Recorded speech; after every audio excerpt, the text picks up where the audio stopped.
think it was just me either. But like the second that like hospitals are getting bombed, you know, the people of Israel, I got nothing but love for, and Jewish, the Jewish people that I know, but would not bomb a hospital, and I it just, there's no justification that will ever make that okay, and that's why I think a lot of folks in this country and all over the globe are walking from this side to another side, or leaving this side altogether. Just this idea that we would support a campaign that would include bombing a hospital.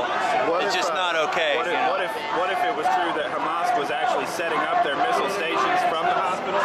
Yes, absolutely. What if it was true that Hamas was actually setting up missile launching stations from the hospitals? How should Israel defend that position? Should they send in ground troops to take out each and every operative, or would they just be better bombing what they know by satellite as that location to stop the missiles from firing into Israel? I'm not here to advocate for Sure. Hamas, but I will say that it's not just a known fact like somebody's saying it. There's like plenty of footage of patients in hospitals that were not evacuated that got bombed, and to me there's nothing funny about it. It might be a hilarious thing to you. This is Hamas. They are planting their civilians, preventing them from evacuating, turning down, rejecting human rights ceasefire. We're bombing them because they're placing themselves among the people for this reason, to create a humanitarian debate that is off base, that is wrong, that has no founding principles. I promise you. It doesn't make it okay. What doesn't make what okay? That they're storing rockets. They're bombing a hospital is not okay. It's to ignite this debate. It's for no reason. It's for no reason other than more unrest, more violence, more anger, more destruction. There have been some very politically unwise folks in the Israeli government that have decided that we're going to bomb a hospital. Suppose if your house was bombed every single day and the source of that rocket was a hospital owned by the UN or a school owned by the UN, how would you respond? Tell me. All right. Tell me how you would respond besides dropping leaflets, besides warning strikes, besides telling them please get out, phone calls, text messages. They do above and beyond. I think as an objective person, I'm able to look at two sides and say one side has 800 civilians dead, one side has zero. Israel protects its civilians through advanced measures, through bomb shelters, an Iron Dome system that is brilliant, unbelievable. Israel protects its civilians. There are measures in place. Hamas does not want to protect its civilians. Why is Israel bombing civilians? Because Hamas is among their civilians, and Hamas hides behind them and puts their rockets in these bedrooms. The one room's a bedroom with a baby being nursed. The next room's a rocket launching station. I hope that you would listen to yourself, that not one Israeli civilian has died in this conflict yet. I have, but it's not about how many are on one side or the other. It's about 32 soldiers have died, 3 civilians have died. It's not about soldiers. Why would they not invade? How could they resist? How could they? They're not legitimately at risk. That's outrageous. But to subject someone to live under rocket fire, is that acceptable? To go to bomb shelters 15 times a day? Exactly what's happening in Gaza. It wouldn't have happened if Hamas said, we don't want to fight you. We want peace with you. The siege, they say, end the siege of Gaza. Sorry, can I ask you a question? Yes, when I went across the street, I asked them, I said, what does Free Palestine mean? And they really couldn't give a good answer. But when I said, when you hear this side yelling Free Palestine from Hamas, do you agree with that? And they said, Hamas is the good guys. I mean, how do you respond how to I that? say to that is, those are our peace partners. If anyone's asking us, why aren't we making peace with them? Why aren't we doing this? Why aren't we doing enough? Because these are our peace partners. They want us dead. The other day, a tunnel was found leading to a kibbutz dining hall. Tell me that's a battlefield. Tell me a dining hall where 1,000 children sit with their moms and their brothers and their sisters. Tell me that's a battlefield. That is off base, and Israel has no other choice other than to destroy these tunnels, go into Gaza, lose precious, brave soldiers to this, because these people seek terror and death and destruction, and that's all they seek. They will not stop. It's in their charter. They will not stop till every Jew is dead in the state of Israel.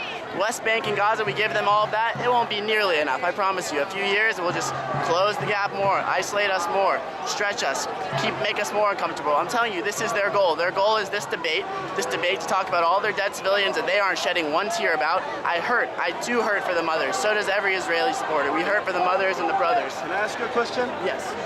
The life of an Israeli versus a life from a Palestinian, It's the same. are they the same or is there a difference? There's no difference at all. It's unfortunate. It truly is unfortunate, but I wouldn't put my kids next to a rocket launcher, and neither would you.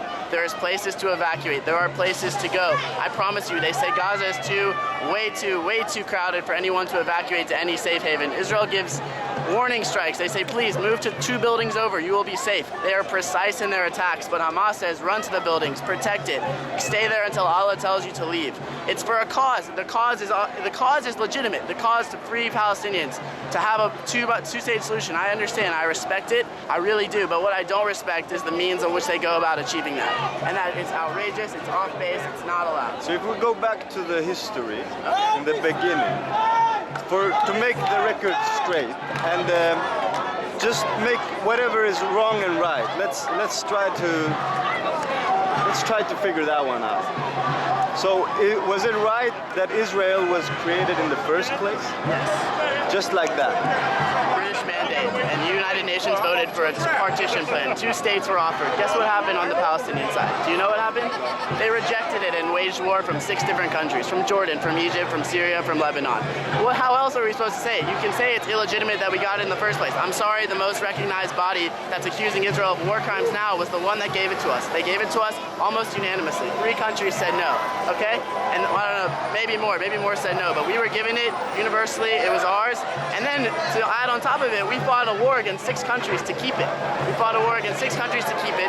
They've continued to suicide bomb. You say a siege in Gaza. There's a siege in Gaza because we cannot allow these people in without checkpoints. We can't. How do we trust them when they're blowing up our cafes, our schools, our cities? How can we trust these people? There are legitimate people on the other side who I would love to speak to for peace, to make strides. But Hamas is not your leadership. They are not representing you. They are not representing a peaceful cause. And I wish everyone knew that on that side. But what I don't understand really is how Israel can grow its borders since it was declared as a state. What is Gaza? I mean, if you look at the history, how the map looked like in the beginning, I mean the borders, and you compare it to today, then you will see us like the... Who did Israel take the West Bank from in 1967? The Palestinians or the Jordanians when they attacked them in the 6-Day War? The Jordanians. Israel has no interest in dividing and conquering. Israel has interest in keeping its precious land with no resources, no natural resources, but we have brilliant people who are innovators, who are amazing, who are contributing to an amazing country that has revolutionized the world in more ways than you can begin to imagine. And they have no interest in expanding their borders. In 2005, a withdrawal of 29,000 Jews were yanked out of their homes of Gaza in hopes for peace. Israel in 2012 gave them 2,000 tons of concrete to build buildings. And what was built instead? Concrete tunnels. I mean, it's outrageous. It's very clear. The truth is very clear. I'm here to stand up for moral decency. I hurt for every Palestinian life that is being taken, but I truly, the underlying conflict is their leadership is misrepresenting them, and that's all I have to say. Is Israel is a government that seeks peace. Trust me, my friends are fighting right now in the IDF, and they don't want to fight. They don't want to be on the war. They don't want to be in Gaza. But they have to be because their kibbutzim, their moshavim, their cities, their schools, they're being threatened by terrorists. Israel would not bomb Gaza once if Hamas was not firing 12,000 rockets a week. I promise you. I 100% promise. Can I ask you a last question? Yes. How come, I mean, is Israel the state, is it a secular state or a religious state? Prime Minister of Israel is secular. Most Israeli state is secular, but it's based on Jewish ideals. It was given to us as a Jewish state. But let me tell you, Arabs in Israel are the most free Arabs in the entire Middle East.